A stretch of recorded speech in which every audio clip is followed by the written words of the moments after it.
All right, so welcome back to this morning session. Our next speaker is Shawn Cui from Purdue, and he will talk to us about invariance of four manifolds from Hopf algebras. Yeah, thanks a lot, Dilma. And we'd like to thank all the organizers for such a wonderful conference. And in particular, it's good to see you, Arthur, in person. This is work in joint with Julian Chadas from Princeton IES and Jordan Cotler, Harvard here, and he's also in the audience. So maybe let me start with a little bit background and motivation first. Okay, so basically, the central question I want to ask is if we can define some invariants which we can use to effectively distinguish different four manifolds. And of course, ideally, we want the invariants to be relatively easy to compute. So that's the question, okay? So of course, you can ask why we want to define invariance of four manifolds. Well, we have quite successful stories in three manifolds. So we have TQFTs, trivial invariant, relative trivial invariant. Now we want to see what happens in dimension 4. So basically, there are two types of approaches for the construction, the analytical and algebraic construction. For example, the Severwitten, Donaldson-Flower using the hardcore gauge theory and analysis, so that provides very powerful invariance of manifolds. On the other hand, for the algebraic construction, so most of the known constructions are kind of motivated from the notion of topological quantum field theory. I'm not really going to use this concept. So roughly, you can think TQFT is mathematically a functor from a category of topological objects to a category of algebraic objects, but it doesn't really matter here. Okay, I lost it again. Oh yeah. Okay, no. Maybe let me start with telling you a list of known for manifold invariants. Also, this is a partial list. The first type I would say is the so-called trivial type invariant, mostly because the form of the definition is analogous to the three-dimensional trivial construction. Based on their algebraic input, it can falls into several hierarchy structures. For example, we have the Derivation invariant based on a finite group, and then it can be generalized in two directions using a two group. This is Yetter invariant, or use a pre-modular category. So this is the Krein-Yetter work 1 theory. And these two can be simultaneously generalized using this so-called J-crossed Brady fusion category. And this one further can be generalized using the fusion 2 category, and now is probably unified by the universal state sum construction. There are some other invariants, for example, the shadow invariant by Trive, that's in back to the 90s. Also the invariant of Kashaev based on a cyclic group. Also the dichromatic invariant based on pivotal functors, and so on.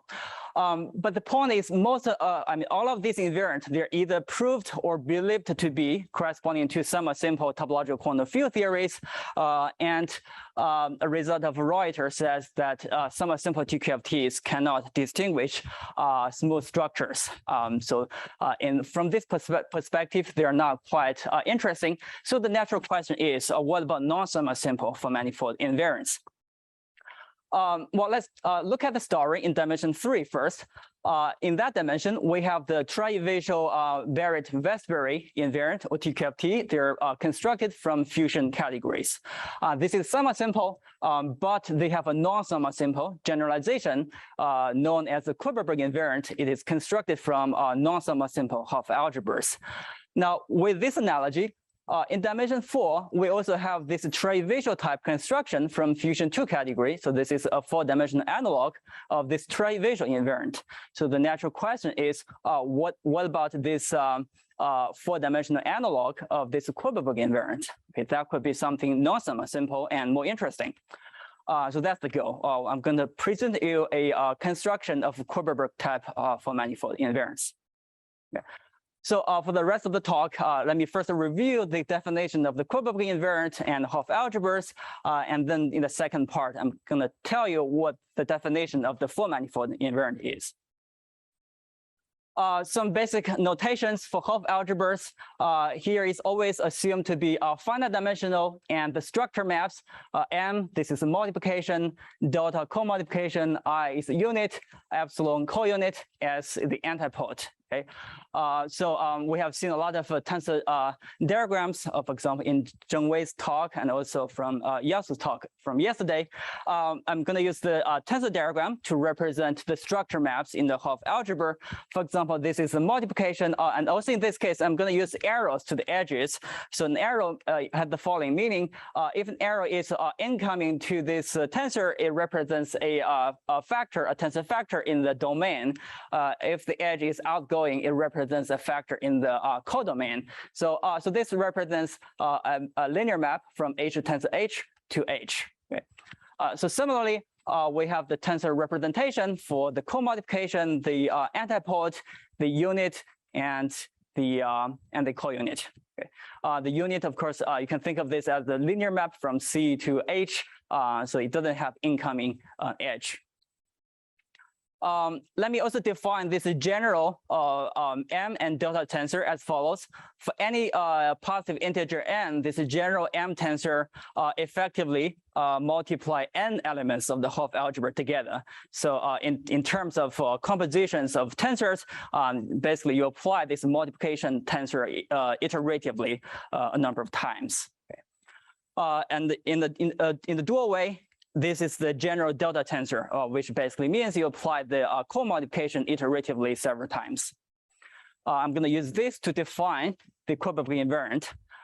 So this, in general, here M is the closed oriented three manifold, and F is the framing. But in the special case, which let's assume for now, that H is semi-simple. When H is semi-simple, then it is invariant of three manifold independent of the framing. So let me start with this case first. In this case, let's choose a two-sided integrals E of H. This means x times E equals E times X equals epsilon of X times E. And similarly, let's choose a two-sided integral mu of the dual of H. Now, given the three manifold M, let's choose a Heegaard diagram, which is a closed surface together with two families of circles. Here are red and blue. The red circles are disjoint from each other. The blue circles are disjoint from each other. That's a Heegaard diagram of the three manifold. What is the definition of the three manifold invariant? Well, we have two families of circles, right? Let's start with the blue circle, blue families. For every blue circle, let's call it a alpha I circle. It has some intersections with the red circles, okay? And I'm gonna assign to this circle, this is tensor, this is general delta tensor in the following way. Basically, every outgoing leg, every outgoing edge of delta is in one-to-one correspond to the intersection point of this blue circle with red circles. And also, to be precise, I need to choose a base point and a orientation of the blue circle so that I have a well-defined ordering on the set of intersections. But that's some kind of detail. And then I apply this general delta tensor to this two-sided integral E. Okay. That's the tensor. And similarly, for a red circle, a beta circle, it has intersections with the blue circles, and assign this general M tensor. Again, these incoming edges of M are in one-to-one correspondent to the intersections. And finally, I fit this this tensor into the two-sided integral mu. Now, take a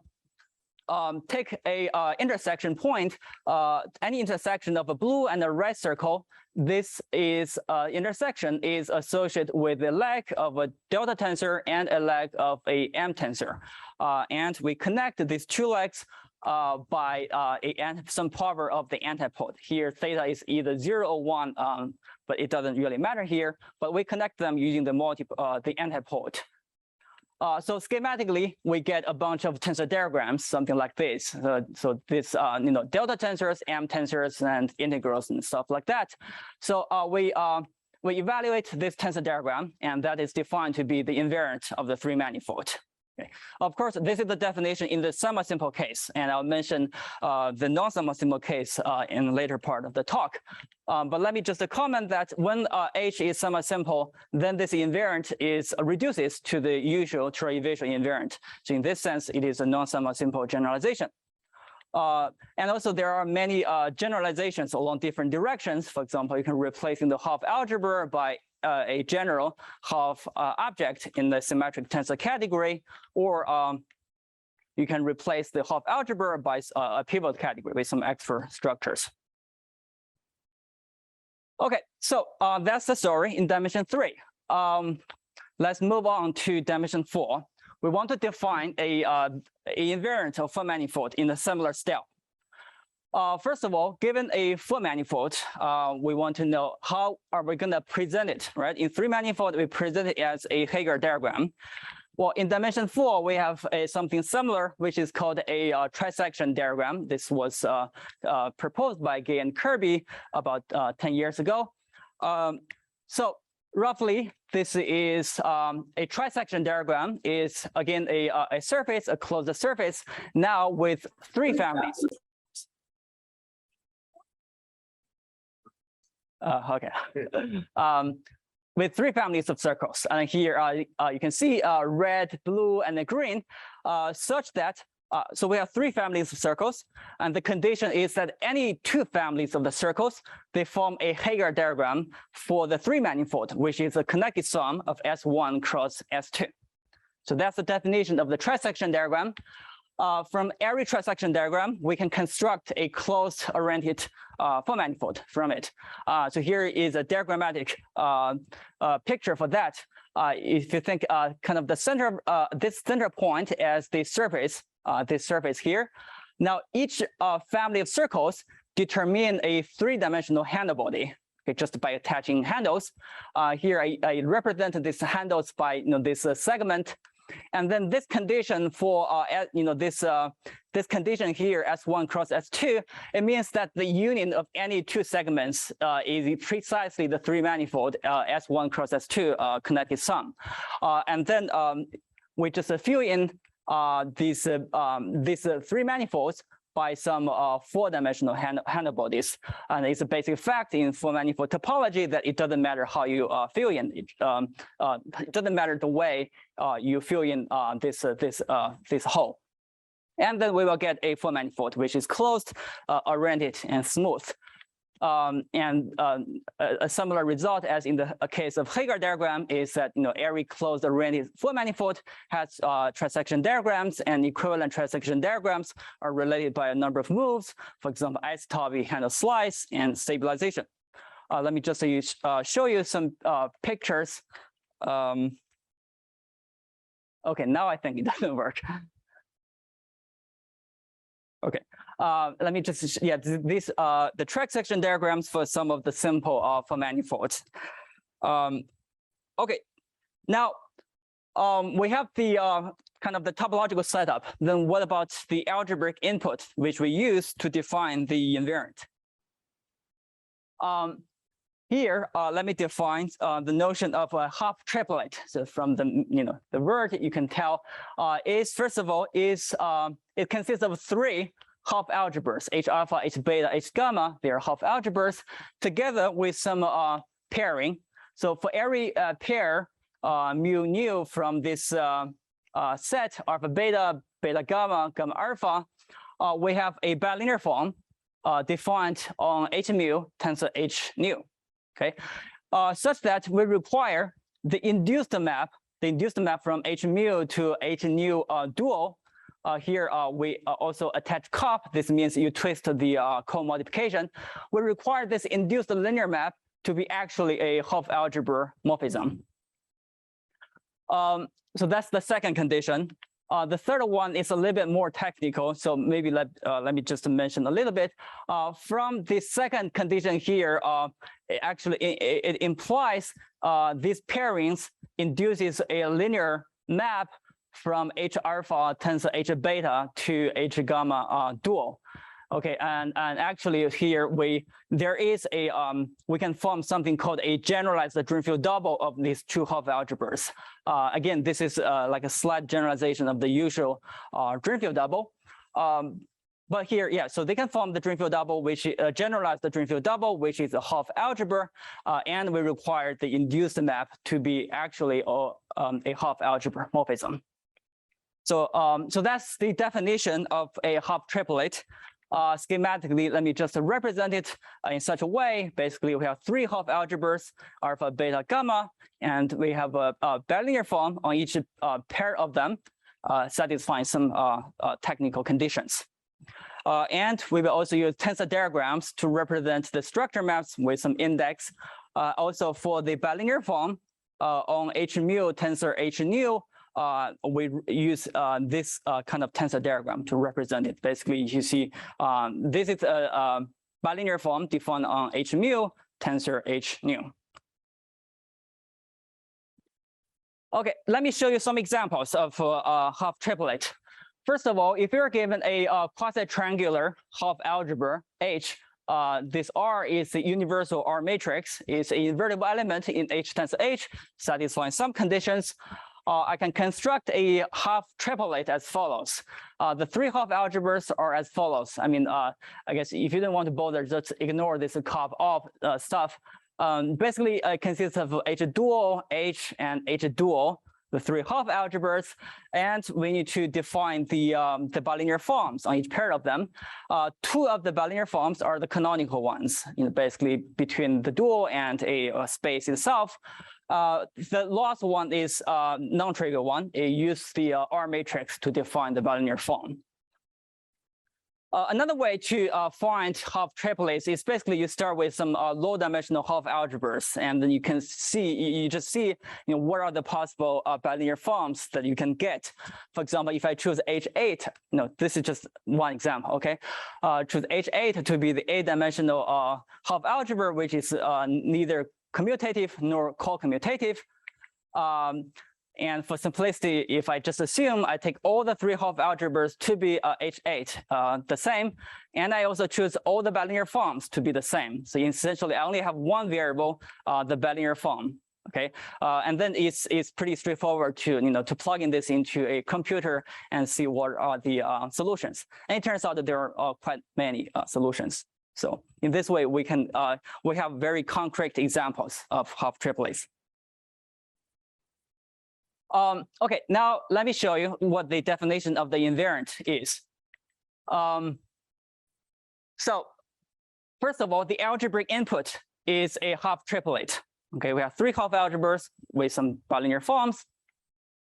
And for every full manifold, I choose a trisection diagram for that. This is trisection diagram. I have three family of circles, alpha, beta, and gamma. And you can see I have three Hopf algebras. You can probably guess I'm going to associate the corresponding Hopf algebra with the corresponding curves. So we have three families of curves. For each curve in each family, let's choose a family. Let's call it mu. Okay, mu is either alpha, beta, or gamma. For every mu I curve, here in this case the blue curve, again it doesn't have intersections with the blue circles, but it could have intersections with the red circles and green circles.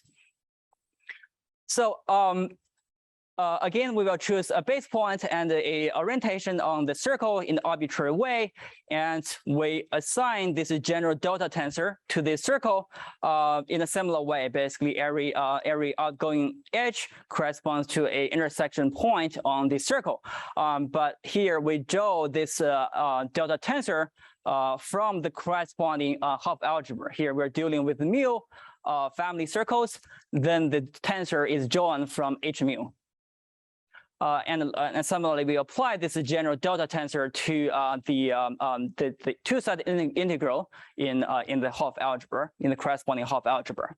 So we do this for every circle in every family, and similarly for the intersection point, for every intersection, let's say between the blue circle and the red circle, again we connect again, so this intersection is associated with two edges already because of the previous assignments, and then we connect these two edges by the corresponding corresponding pairing on the Hopf algebras. So so again, we get a tensor diagrams composed of these structure maps of the three Hopf algebras. And we define the quantity, the invariance of the manifold to be the contraction of these tensor diagrams up to some normalization factor. So let me just show you some examples. For example, here CP2, S2 cross S2, and here this twisted S2 cross S2. In the middle, these are their trisection diagrams. And here in the red, these are the tensor diagrams associated with these trisection diagrams. The point I want to make is that here these tensor diagrams, they're really straightforward to compute. Just some tensor diagrams. Of course, if the the number of tensors is not too big, then it's straightforward to evaluate the invariant in the computer. The main result I want to say is that if the Hopf algebras are semi-simple, okay, right now we are still dealing with semi-simple. If the Hopf algebras are semi-simple, then this quantity is indeed a invariant of closed-oriented smooth for manifolds, i.e., it doesn't depend on the trisection diagrams and all the intermediate choices you make along the way of defining the quantity. And first of all, this is non-empty. Okay. For example, if H is a quasi-triangular semi-simple Hopf algebra, I have shown that we can construct a Halftriplet from that. And in this case, the corresponding invariant, trisection invariant, up to some scalar is the Crane-Yetter invariant based on the category of representations of this Hopf algebra. We also did some concrete calculations. For example, if you take the group algebra of a cyclic group, okay, and then consider the corresponding Halftriplet and the invariant. So let me just show you some calculations for some of these simple manifold. And from these numerical calculations, then it seems like in this case, our invariant coincides with the Kashaev invariant. Of course, I didn't tell you what this is, except this invariant is defined from any cyclic group. So our conjecture is basically that when the Halftriplet is defined from a cyclic group, then we get the Kashaev invariant as well. Okay. Now, in the last few minutes, let me show you the non-semisimple case, which is really our motivation to start with. But this is still some work in progress. So what I'm going to say below may not be precise. So first of all, let's still take a step back in 3 dimensions.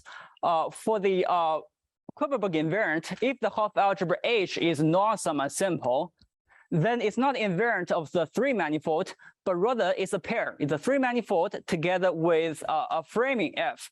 But in a special case, when the Hopf algebra is balanced, some technical condition, then it's not a framing, but it's just a nowhere vanishing vector field. Okay.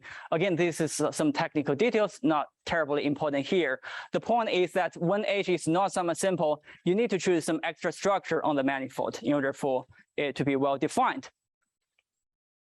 And the way to define the invariant roughly is you project this vector field onto the Heegaard surface. Of course, what you will get is a vector field with singularities, so a singular vector field. And to be specific, we want some specific patterns of singularities on the surface. But that's some details. The definition is more or less similar. We still assign these tensors to the circles in the to these Heegaard circles, the blue and the red. but the differences are that we no longer choose two-sided integrals because the Hopf algebra are non-semisimple. We don't have two-sided integrals. Instead, these will be replaced by some kind of generalized integrals, which depend on the vector field F. Okay, so that's where the dependence of F, the vector field, enters the definition of the invariant. And also for the antipode, in the semisimple case, the exponent is either 0, 1, but in the non-semisimple case, it could be an arbitrary integer, also depending on the vector field. But roughly, you see the overall spirit of defining the invariant is similar. It's still assigning some tensor diagrams, and you evaluate. Okay, so in dimension 4, here, in dimension 4, let's also take a Halftriplet with non-semisimple Hopf algebras. Okay, again, to be specific, I'll assume it's a balance. In this case, let's still take a trisection diagram now together with a singular vector field F on the surface.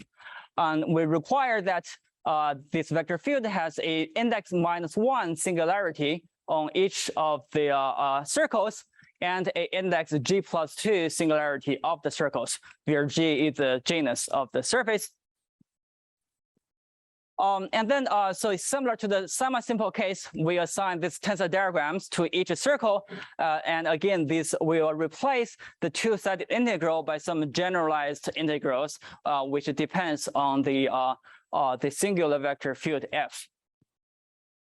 And we define the quantity, which is the contraction of these tensors, with some certain normalization.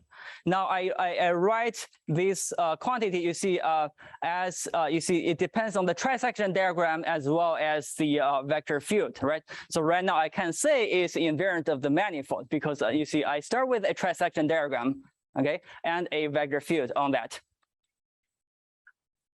With some extra condition, in addition to the definition of the Halftriplet, with this additional condition, which basically says that the bilinear form between each pair of the Hopf algebras preserve the distinguished group-like element, then we can check the following.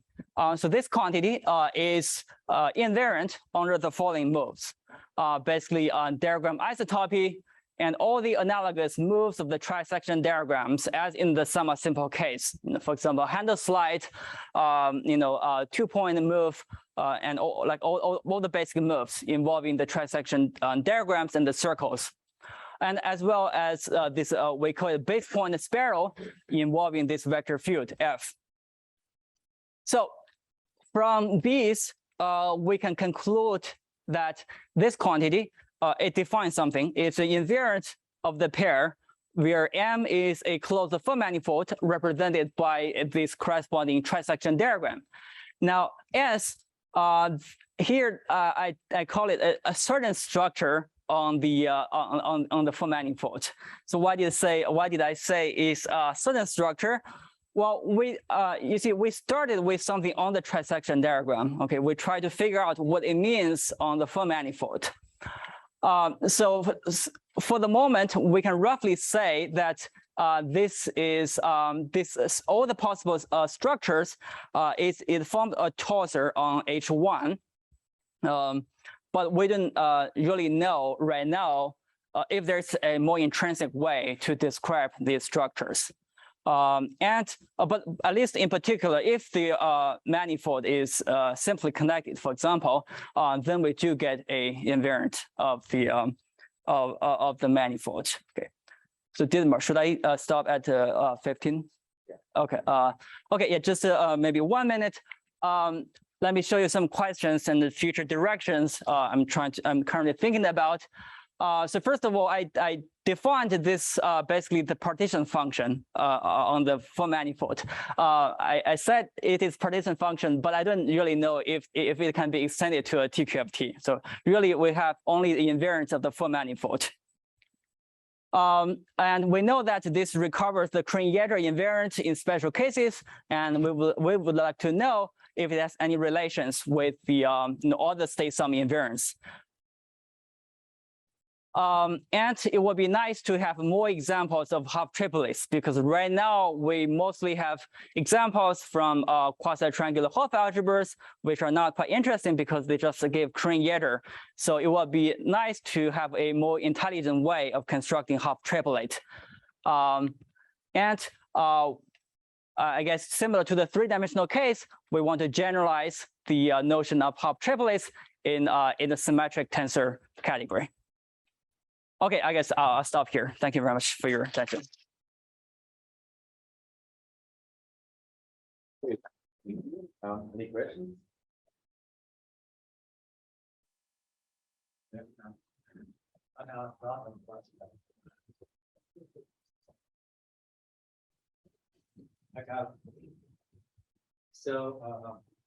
I think I need to say, this is the Zhenghai one again. The first question, have you calculated anything like S2 cross S2 for your new invariant? Yeah, this is something, well, first of all, in the semi-simple case, it's pretty straightforward to do the calculation because I already showed you the trisection diagram. Semi-simple, not interested in semi-simple. Yeah, there's some issue that I didn't have time to explain. Excuse me. I didn't have time to explain. In the non-semi-simple case, there is an issue about the stabilization. Basically, if the Halftriplet are non-semi-simple, then the factor in the stabilization is 0, which means we need to divide by 0 in order to define the invariant. So that's bad. But this is all for the examples we have now. For example, we tried some of the 8-dimensional non-semi-simple Hopf algebras. For those algebras, the normalization factor is 0. So we can't define the invariant for those examples. But potentially you can find more interesting examples for which hopefully the stabilization factor is not 0. And then we can really do the calculations. So I have 2 comments on what can be done from here. So I think I should ask a Victor question, which is I assume there's a notion of semi-simple Hopf algebraic characteristic P. Okay. That might be easier to generalize than non-semi-simple. That's a good point. That's a good point, yes. Then for example, right now, if the normalization factor is 0, you should apply it to Andrew Curtis conjecture rather than doing full manifold. Okay, okay. That's a good point. Yes. Thank you. Yes. Yes. Okay. Other questions? If not, let's thank Shawn again. Yeah. Thank you.